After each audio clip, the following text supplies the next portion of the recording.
तो फ्रेंड्स अब हम स्टार्ट कर रहे हैं 1858 का चार्टर एक्ट। देखते हैं इसमें क्या है। तो इसका फर्स्ट पॉइंट है, फ्रेंड्स देखिए, ये जो 1858 का अधिनियम था, इससे पहले 1857 में एक बहुत बड़ी घटना हुई थी जो आप सबको पता भी होगा, 1857 की क्रांति। तो उसमें क्या हुआ था, बहुत बड़ा विद्रोह हुआ था। वो विद्रोह में बहुत सारे लोग मारे भी गए थे।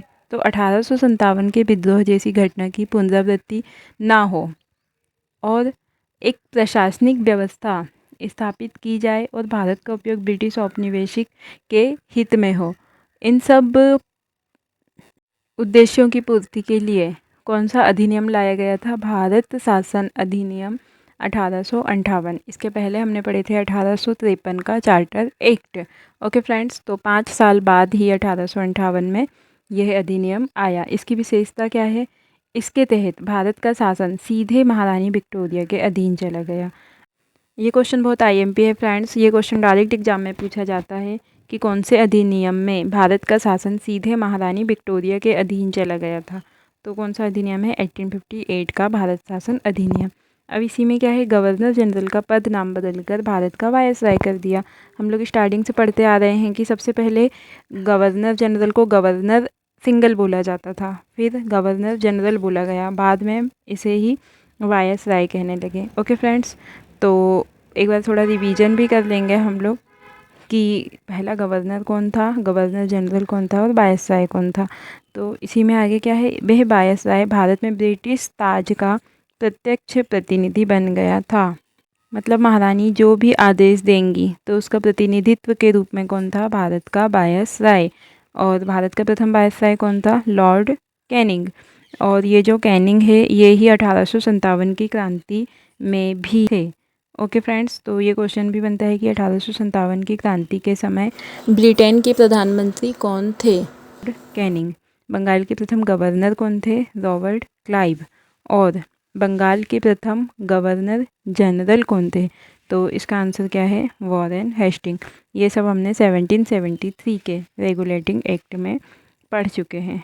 ओके फ्रेंड्स, अब देखते हैं इसका अगला पॉइंट।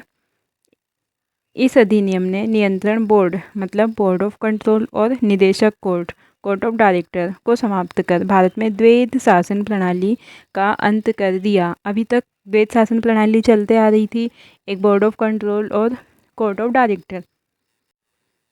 बोर्ड ऑफ कंट्रोल का काम क्या था, कोर्ट ऑफ डायरेक्टर का काम क्या था? तो इन सब की जानकारी के लिए आप हमारी प्रीवियस क्लासेस देखिए। ओके फ्रेंड्स, इसी में क्या है, एक नए पद भारत के राज्य सचिव का सृजन किया गया। मतलब भारत के राज्य सचिव का एक पद बनाया गया जिसमें भारतीय प्रशासन पर संपूर्ण नियंत्रण की शक्ति नहीं थी। मतलब जो भारत के प्रशासन कैसा चल रहा है, भारत का प्रशासन, ये सब देखेगा। और ये जो सचिव था वो ब्रिटिश कैबिनेट का सदस्य था, जो ब्रिटिश संसद के प्रति उत्तरदायी था। ओके फ्रेंड्स, मतलब ये जो भारत का राज्य सचिव तो था, लेकिन ये ब्रिटिश कैबिनेट का सदस्य था। ये जो एक एक पॉइंट है, आप इसे बहुत अच्छे से ध्यान से समझ के याद करिएगा। ओके फ्रेंड्स, अब ये जो भारत सचिव था, इसी की सहायता के लिए 15 सदस्यों की एक भारत परिषद की स्थापना की गई थी। और ये जो 15 सदस्य थे, उसमें 8 ब्रिटिश सदस्य थे और 7 जो थे वो कंपनी के निदेशक, कंपनी बोलें तो ईस्ट इंडिया कंपनी के निदेशक थे। ओके फ्रेंड्स, इस परिषद का मुख्य कार्य क्या था? भारत सचिव को भारत के शासन के कार्य में परामर्श और सहायता देना था। ओके फ्रेंड्स, तो ये इस परिषद का मुख्य कार्य था। इसी का नेक्स्ट पॉइंट क्या है? अर्थव्यवस्था और अखिल भारतीय सेवाओं के विषय में भारत सचिव भारत परिषद की राय मानने के लिए बाध्य था।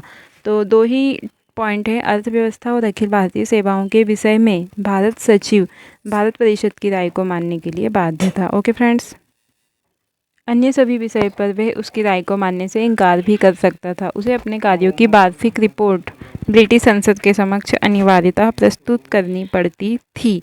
ओके फ्रेंड्स, अब इसमें अलग से एक पॉइंट लिखा हुआ है, 1 नवंबर 1858 को ब्रिटिश महारानी की घोषणा को भारतीय शिक्षित वर्ग ने अपने अधिकारों का मैग्ना कार्टा कहा। ओके फ्रेंड्स, तो ये मोस्ट आईएमपी पॉइंट है, इसे आप लोग अच्छे से याद रखिएगा। तो ये था हमारा 1858 का भारत शासन अधिनियम। इसके बाद शुरू होगा हमारा भारत परिषद अधिनियम 1861।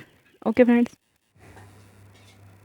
तो फ्रेंड्स हमारी जो नेक्स्ट क्लास रहेगी उसमें हम लोग क्या पढ़ेंगे, भारत परिषद अधिनियम 1861 और इसे ही क्या कहा जाता है, 1861 का पोर्टफोलियो अधिनियम। अब इसे पोर्टफोलियो नाम क्यों दिया गया, ये सब हम लोग पढ़ेंगे नेक्स्ट क्लास में। तो आप लोग प्लीज़, अगर आपको वीडियो पसंद आए तो वीडियो को लाइक कीजिए, हमारे चैनल को सब्सक्राइब कीजिए और ज़्यादा से ज़्यादा वीडियो को शेयर कीजिए। ओके, तो फ्रेंड्स मिलते हैं नेक्स्ट वीडियो में नेक्स्ट टॉपिक के साथ। तब तक के लिए thank you for watching this channel. Thank you.